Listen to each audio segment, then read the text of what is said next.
This is Andi Purewal, Boxing Social in association with Betfred. I'm joined by Aaron Chalmers here in Nottingham. Firstly, Aaron, how are you? I'm very well, thanks. You've just caught us coming out of the gym, hence why I probably look a little bit sweaty, but I'm good. I'm enjoying the whole fight week. I thought the press conference, the weigh-in today was unbelievable atmosphere, which obviously sets up a great night tomorrow night. Obviously, we will come on to yourself shortly, but let's start off with the reason we are in here in Nottingham. Your campmate Wood-Conlan gets ready to challenge for that WBA title against Lee Wood. As you mentioned, the atmosphere today, just sum it up for us, your experience of being there for just a weigh-in, which obviously whets the appetite as to what to expect tomorrow night in the venue. To be fair, I think Lee Wood was surprised at how many Irish was in there. I was quite surprised, being a Friday, obviously people will still be at work, so it was a great atmosphere. And if that's anything to go by, I think tomorrow night's going to be absolutely electric for both the fighters, and I think it'll spur them on to have a cracking fight. What did you make of their face-off? That is the most tense and the most heated we've seen of them, and Mick was very fired up after, and I won't repeat the words on camera, but he certainly he put his middle finger up to the fans after and said, F you to the Nottingham faithful of Lee Woods. Do you know, like you say, it's everything's been done, the hard work's done, the weight's done, and now all that's is left to fight. Obviously, the Nottingham fans are giving Mick a little bit of shit. I'd imagine the Ireland fans will be giving Lee Wood shit. So, just heat of the moment, and it makes tomorrow night after that even more exciting because now you can see they're so close yet so far. Do you know what I mean? You can see they're almost there. Hence why the tension was running high. What's it like watching Mick? By the way, my nose is fucked off sparring. Hence why if I sound a bit funny, I can't breathe through my nose. So if I sound a bit funny, that's why. Cheers for clearing that one up, Aaron. With Mick being in camp with him, Aaron, what's it been like as the weeks have progressed and you get to within, say, fight week now and you're in and around him, just his mindset, his mentality? When did you notice that switch in his mindset where he's thinking, right, I'm only days out now, forget about the friendliness, the kindness between him and Lee, the respect it goes out the window because of what's at stake on Saturday? I think he's been switched on the whole time the fight's been announced, and he's come into fight week. The weight cut was easy. Like, he's done everything in camp perfect. Everything's fell into place, and I think the final piece of the jigsaw is collecting the belt tomorrow night. And did you see the shape of him? Do you know what I mean? He was in fucking tremendous shape. So obviously he's my teammate, he's my flatmate. Do you know what I mean? I live with him. So I've seen the hard work that he's put into this, and in my eyes, I can't see anything happening but Mick taking the belt. Who's the T-boy? I'll tell you the truth. So Mick makes the coffees in the summer and I do the clothes washing. So it's a 50-50. He'll tell you otherwise, but from me it's a 50-50. What would Mick say about you do everything? He tries to say I'm the housewife, but he's lying. Aaron, obviously, wait for that, just a final one on tomorrow night. People see this as going one of two ways, or at least that's what I've seen. They think Lee Wood stoppage or Wood-Conlan points. What are your thoughts? What goes down tomorrow night? Everyone's saying the same thing. Lee Wood stoppage. I think there's a chance that Mick will stop him. That's my opinion. I watched him spar all these weeks against fucking tremendous kids. And my personal opinion, people will probably be giving a shit for this, but I think Mick might stop him. Any round in particular, late, middle, or? I'm not going to say the round, but I think a stoppage like towards the back end of the fight. And Aaron, obviously coming on to yourself now, and we haven't had a chance to catch up since your announcement of your Sky deal teaming up with Boxer. Talk to me about that. Where did that come from, and how long was that in the pipeline for? So last time I spoke to you, it was getting chatted about, but obviously I don't like to say things before they happen because it can kind of put a bit of a bad omen on it. So I didn't say anything.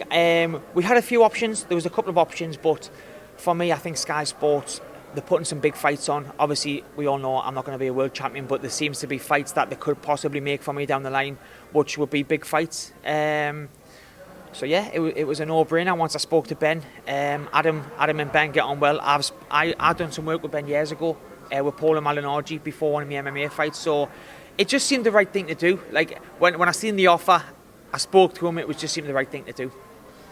I'm not making this comparison in any way, shape or form, but obviously we've seen a lot of people from all walks of life enter the boxing ring. We saw a YouTube show last week in London.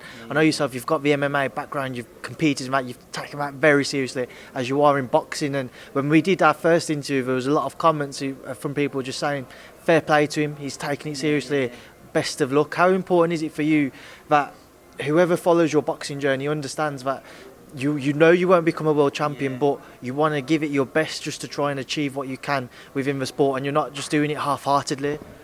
Do you know, the thing is with me is when I do something, it's all my eggs in one basket. And I think we spoke about it last time. My MMA career, I messed up because I was still drinking and I was partying, so I was still trying to be a reality TV person as well as a professional fighter. You can't mix the two. So I always look back in the pandemic and I thought, I've messed that up. So this was really the last chance saloon at my age, and I've got a good 2 or 3 years, and like I say, it's all the eggs in one basket, and I'm going to try and be the best boxer that I can be, and hopefully, like I say, we can get some exciting fights that will excite people who follow us and people that support us. How active do you intend to be, Aaron? As you mentioned to me, April 2nd you'll be making your pro debut, so beyond that, how active would you like to be this year and moving forward? This year I've got to have 4 at least 4. If I can squeeze 5 in, I would get 5. But yeah, 4 this year. And if I can get in the double figures in boxing, maybe 12, 13, 14, 15 in 2 or 3 years, that'll be me. I'll be happy. Making that transition from MMA into boxing as well, Aaron, talk to me about that. And have you at all, when you're sparring, do you struggle maybe not to perform some MMA moves, for example? Everyone asks us this.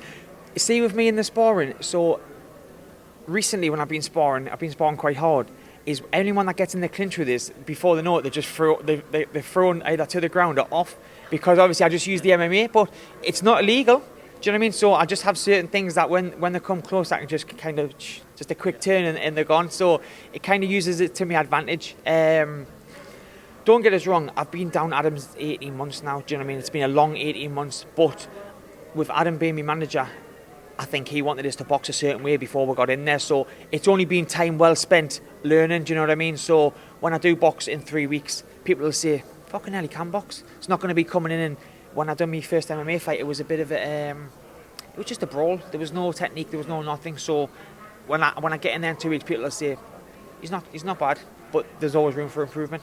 So I mean, just listening to you there then, Aaron, when you are in the ring, should people expect you to try and box more, not just be aggressive, looking for a quick stoppage or...? 100%. I mean, don't get us wrong, I'll always be an aggressive fighter and come to look to get the night over with as quick as I can, but I've got away from that. Like, I know that I can just relax when I'm boxing and I'll do what Adam's been telling us. Like, just take me time. Like, there's no rush. I don't have to rush in and start going crazy for the first minute. I can just take me time and try and pick me shots, and that's what we've been working on.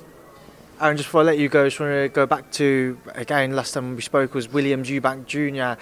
How's Liam been doing since obviously that fight, and what's your reflections from that? Liam's good. I spoke to him just after. He was in good spirits. Obviously, it's not nice to lose. Do you know what I mean? Obviously, he would have been a little bit hurt. It was a big fight. It was a great atmosphere. It just got beat. Do you know what I mean? But I think it spurred him on. I don't think it's going to be the last we see of him for sure. I think he'll be back in the gym in the next month or so. And he was only with Adam for 7 weeks, and there was huge improvement from the first day he walked in the gym. I was there to the last week of his fight camp. There was a massive improvement. So who knows where he could be in 6 months under Adam Booth? Do you know what I mean? It was a surprise for many people to have seen him dropped kind of as easily as what he was, without sounding not ruthless or anything, just because we've seen him throughout his career have effectively a very tough chin, very dogged and tough fighter himself. Was it a surprise to you, especially in that first round, to have seen him end up on that canvas? Do you know what it is? No, because I know that if you don't see a shot, it's the ones that you don't see that hurt you. It doesn't have to be a full, powerful, like all-out power. If it can just be a quick flash. If you don't see it, then it just knocks you off a bit. So not whatsoever. But look, he got back up and he still fought on. He's an absolute warrior. Well, Aaron, just before I let you go, I'm going to leave a final word to yourself. Obviously, you got your debut coming up on April 2nd. You've got Mick fighting tomorrow night, and the rest of the camp's obviously looking good as well. What would you like to say to everyone? Do you know what it is? Tune in tomorrow night to watch Mick get the World Championship, and in 3 weeks, make sure you tune in on Sky Sports to watch me and my debut on Boxer. And it's a pleasure as always. Good luck with the rest of camp, and thanks for speaking to me. Thank you very much, mate. Thank you. Cheers, Aaron. No worries.